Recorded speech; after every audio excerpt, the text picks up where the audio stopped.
जी जी छोटी सर। छोटी छोटी उसके ऊपर एलिगेशन लगा के छोटी एलिगेशन लगा के उनके जो है वो रेजिडेंस परमिट रिवोक कर रहे हैं साथ में।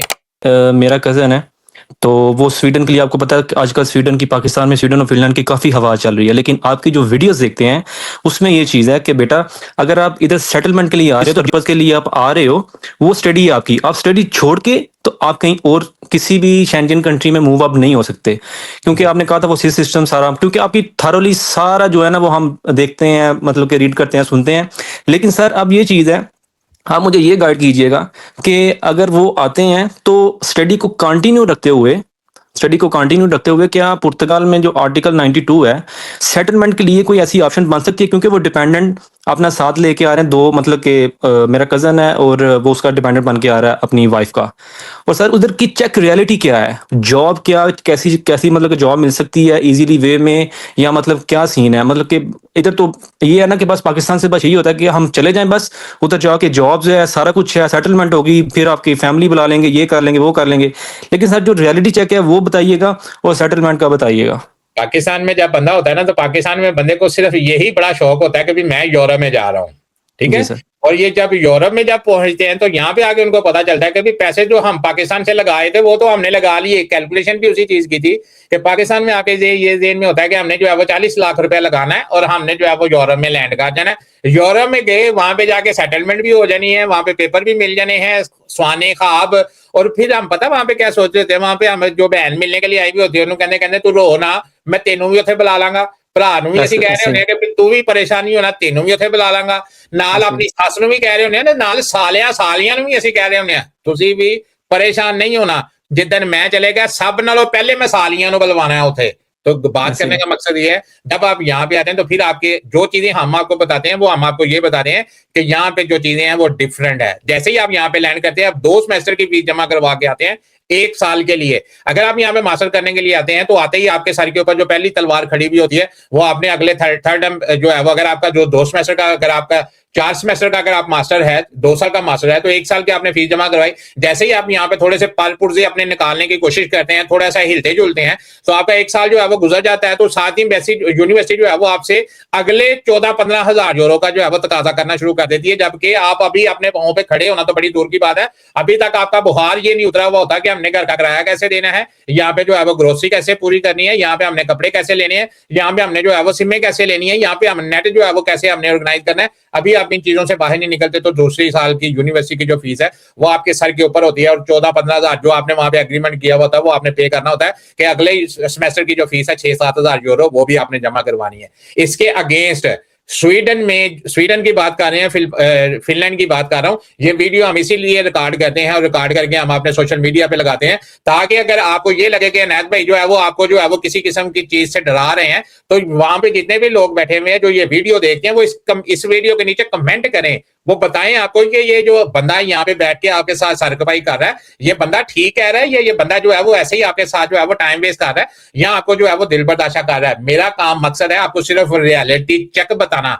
यहाँ पे स्वीडन और फिनलैंड की मैं बात कर रहा हूं, यहाँ पे रिसेशन चल रहे हैं। ये रिसेशन की वजह से आपको यहाँ पे काम नहीं मिलता। अगर आपको काम नहीं मिलेगा मुझे बताएं कि यहाँ पे रह के अगर आप अपनी फीस भी पूरी नहीं कर सकते तो फिर आप क्या करेंगे। दूसरी बात, यहाँ पे जब आप एग्रीमेंट करके आते हैं तो एग्रीमेंट का मतलब ये होता है, आपको एक स्टडी एग्रीमेंट आता है, हर बंदे को ये पता है और आप लोग उसके ऊपर साइन भी करते हैं बड़े शौक के साथ।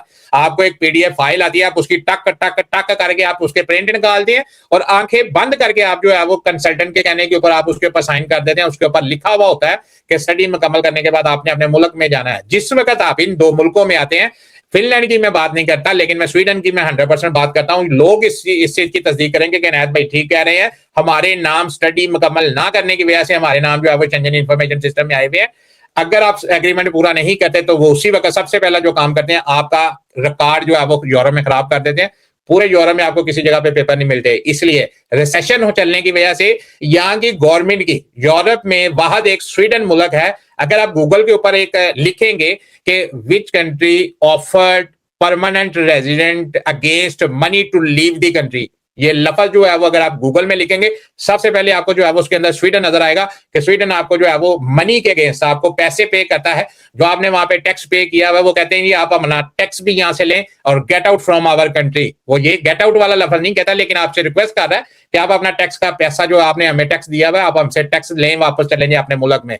अगर ऐसा मुल्क जो आपको आपका टैक्स का पैसा देके आपको वहां से निकालने की कोशिश कर रहा है, क्या आपको ऐसे मुल्क में आना चाहिए? ये सोचने की बात है। अगर कोई भी बंदा इस वीडियो के नीचे आके ये बताए कि वहां पे जो है वो हालात बड़े अच्छे हैं, वहां पे जो लोग आज से 5-5 साल पहले जो बैठे हुए थे, यकीन करें उन्होंने छोटी छोटी उसके ऊपर एलिगेशन लगा के, छोटी छोटी एलिगेशन लगा के उनके जो है वो रेजिडेंस परमिट रिवोक कर रहे हैं। साथ में जो बुरी सबसे जो वो बात कर रहे हैं, बच्चों के जो फैमिलियां वहां पे बैठी हुई हैं उनका नाम शेंजन इंफॉर्मेशन सिस्टम में डाल देते हैं ताकि वो पूरे यूरोप में किसी जगह पे ना जा सके, मां स्वाए अपने पाकिस्तान के। तो जो पाकिस्तान में बैठे हैं वो हमारी बातों पे एग्री नहीं करते पाकिस्तान में हमें लोग जो है वो कहते हैं ये बंदा बेवकूफ है जो हमें जो है वो ये चीजें बताता है। लेकिन यही बंदे जब मेरी वीडियो देख के पाकिस्तान में मुझे इग्नोर करके यहाँ पे आते हैं, यहाँ पे आके जब उनको देखते हैं तो फिर मेरे से जो है वो प्राइवेट सेक्शन में रब्ता करते हैं, नैत भाई हमने आपकी वीडियो देखी थी लेकिन उस वक्त हमने इग्नोर कर दिया, अब हमें बताएं हमारा हल क्या है। हल उस वक्त जो है वो सर से गुजर चुका होता है। अगर आप यहाँ पे आ गए हैं, आप अगर फर्ज करें आपने जो है वो कंसल्टेंट को पैसे दे दिए, फीसें जमा करवा दी हैं, वीजे आपके लग गए हैं, आप यहाँ पे आ गए हैं, ठीक है कोई मसला नहीं। लेकिन आते ही ख्वाबे खरगोश के मजे नहीं लेने, आते ही जो है वो आपने कंफर्ट जोन में नहीं चले जाए मैं स्वीडन जा गया देखी जाएगी, ऐसा कोई काम नहीं है स्वीडन के अंदर। अगर स्वीडन में आप अगर आ गए हैं तो फौरन से पहले आपके पास जो है वो एक सेकंड ऑप्शन होनी चाहिए। सेकंड ऑप्शन क्या है आपके पास?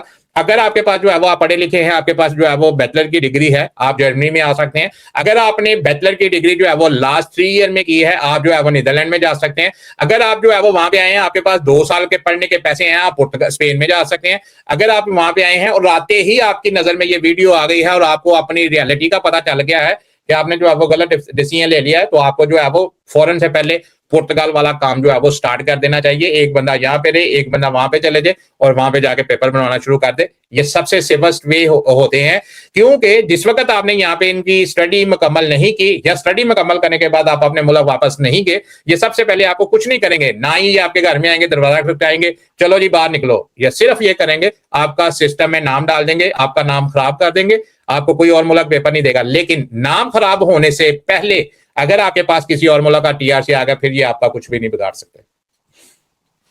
अच्छा सर, बात यह है कि अगर जो डिपेंडेंट वाला है वो आजकल स्वीडन और फिनलैंड है, उसके अलावा कोई और ऑप्शन नहीं है। अगर स्वीडन में डिपेंडेंट जो है वो आ जाता है तो जो स्टूडेंट है वो अपनी स्टडी कंटिन्यू रखता है, और जो डिपेंडेंट है वो पुर्तगाल में जाके आर्टिकल 92 में, मतलब कि आपकी वीडियो से सर ये सारा कुछ सीखा, हमें कुछ भी नहीं पता, तो वो मतलब आर्टिकल 92 जाके ले सकता है कि यहाँ अभी जो सिचुएशन चल रही है रीसेशन की, अभी इसको मतलब कि स्वीडन को या फिनलैंड को थोड़ा सा टाइम देना चाहिए, अभी पेंडिंग करके तो नेक्स्ट देखना चाहिए कि अभी क्या सूरत हाल होती है, या इसके बरक्स कोई और कंट्री है जो डिपेंडेंट साथ लेके, क्योंकि जो मसला मेरे कजन का वो ये है कि वो डिपेंडेंट बन के आ रहा है, उसकी जो अपनी एजुकेशन है वो मैट्रिक है, ठीक है, उसके पास ऑप्शन स्वीडन है सिर्फ, क्योंकि स्वीडन ही कोई डिपेंडेंट जो है ना वो अलो कर रहा है, या फिनलैंड कर रहा था। नहीं, सर नहीं, ये क्वेश्चन है, ये गलत बात है। पाकिस्तान में जितने भी एजेंट हैं या जितने भी कंसल्टेंट हैं, आप यकीन करें उनको पता ही नहीं है कि यूरोप में और भी मुल्क हैं जहां पे जो है वो आप थोड़े से पैसे लगा के आप यहाँ पे आ सकते हैं।